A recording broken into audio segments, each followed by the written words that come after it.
पहले तो मैं बता दूं कि वर्तमान महाराष्ट्र विधानसभा जो गठित हुई थी वो 28 नवंबर 2019 को हुई थी और समय अवधि के अनुसार 28 नवंबर 2024 के पहले उसका पुनर्गठन होना है। और कोई भी चुनाव घोषित होकर के उसकी पूरे प्रक्रिया को पूरा करने में लगभग 45 दिन लगता है, तो अभी समय है। इलेक्शन कमीशन किसी भी दिन महाराष्ट्र विधानसभा के चुनाव के कार्यक्रम की घोषणा कर सकता है और हमें आशा है कि इलेक्शन कमीशन द्वारा महाराष्ट्र विधानसभा का चुनाव एक निश्चित अवधि के पहले करवा लिया जाएगा और सुचारू रूप से उसका संपन्न भी होगा। अब रही बात लोकसभा में क्या हुआ, क्या वही चीज विधानसभा में होने जा रही? देखिए, मैं कई बार कहता हूं कि लोकसभा के मुद्दे अलग होते हैं, लोकसभा अलग परिप्रेक्ष्य के चुनाव में होता है, विधानसभा के मुद्दे अलग होते हैं, स्थानीय मुद्दे भी उसमें हावी रहते हैं। विधानसभा में यहाँ की राज्य सरकार के परफॉर्मेंस के ऊपर भी जनता का ध्यान रहता है और उसको अगर हम मद्देनजर रखें तो हम विशेषकर वर्तमान महाराष्ट्र सरकार जो एकनाथ राव जी शिंदे के नेतृत्व में फडणवीस जी और अजित पवार जी दोनों उप मुख्यमंत्री के सामूहिक नेतृत्व में जो चल रही है, उसने जन कल्याण के और विकास के इतने तेजी से काम किए हैं और इतने असरदार काम किए हैं कि जनता, मुझे लगता है, प्रतिसाद के रूप में उनको एक बार पुनः प्रचंड बहुमत से विजय बनाकर एनडीए की सरकार महाराष्ट्र में विधानसभा के जो आगामी चुनाव के माध्यम से करने जा रही है। बदलापुर में जो हुआ बहुत दुर्दैवी हुआ, नहीं होना चाहिए। मैं बड़ी विनम्रता के साथ कि क्या ऐसी घटनाएं मात्र महाराष्ट्र में हो रही है और जहां भी हो रही है, ये मेरा प्रदेश तेरा प्रदेश का सवाल नहीं। किसी भी छोटी बच्चियों के साथ, बहनों के साथ जिस तरह की दुर्दैवी घटनाएं हो रही है, ये जिसको कहते हैं हैवानियत का व्यवहार हो रहा है,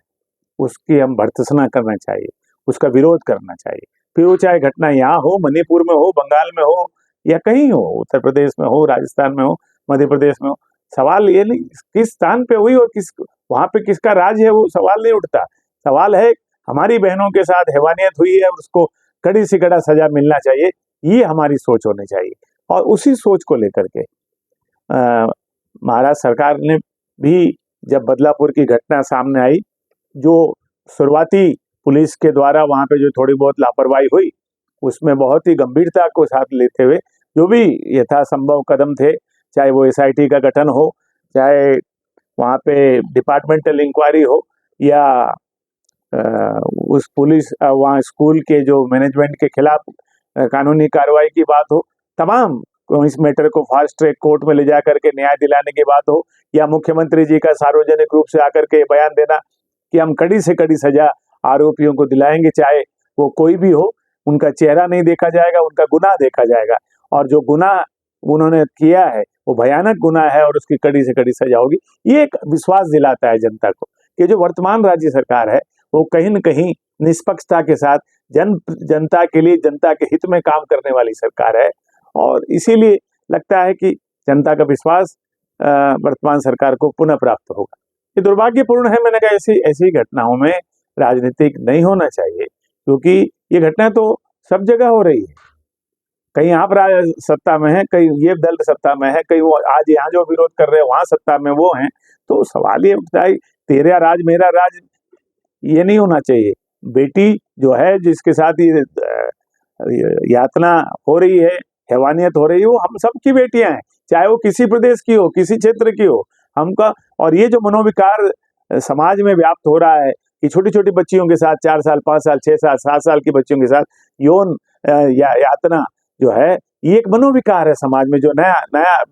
भयानक रूप ले रहा है। उसको कहीं न कहीं सुलझाने के लिए, उससे मुकाबला करने के लिए हम सबको विचारधाराओं को साइड में रख करके एक हो करके सोचना पड़ेगा कि हम समाज में इस मनोविकार को, जो एक भीमाकाय रूप लेने जा रहा है, उसको किस तरह से कंट्रोल में लाएं। मुंबई की सभी भाई बहनों को, विशेषकर बहनों को, निश्चिंत रहना चाहिए कि वर्तमान एकनाथ राव जी शिंदे की जो सरकार है, वो मेरी लाडली बहना का जब नारा ही नहीं देती, वो लाडली बहना के लिए जीते भी हैं। और जितने भी कदम उठाने चाहिए हमारी बहनों के बेटियों की सुरक्षा के लिए, उनको एक आत्मविश्वास और आत्मबल देने के लिए वर्तमान सरकार उठा रही है। ये चर्चा हो सकती है, लेकिन ये घटनाएं आप कहें, किसी को कहें जिक्र करो तो वो गिना नहीं पाएंगे। इसलिए एक चुनाव नजदीक है, कोई कुछ भी कहे, लेकिन उसका ठोस आधार होना चाहिए। लेकिन सरकार के पास जवाब देने के लिए एक जगह है कि हमने उतना हमारे प्रशासन को प्रबल और मजबूत बना रखा है कि हमारी बहनें बेटियां जब बाहर निकले तो वो एकदम सुरक्षित रहें और एक आत्मबल और आत्मविश्वास के साथ बाहर निकल के अपना काम करें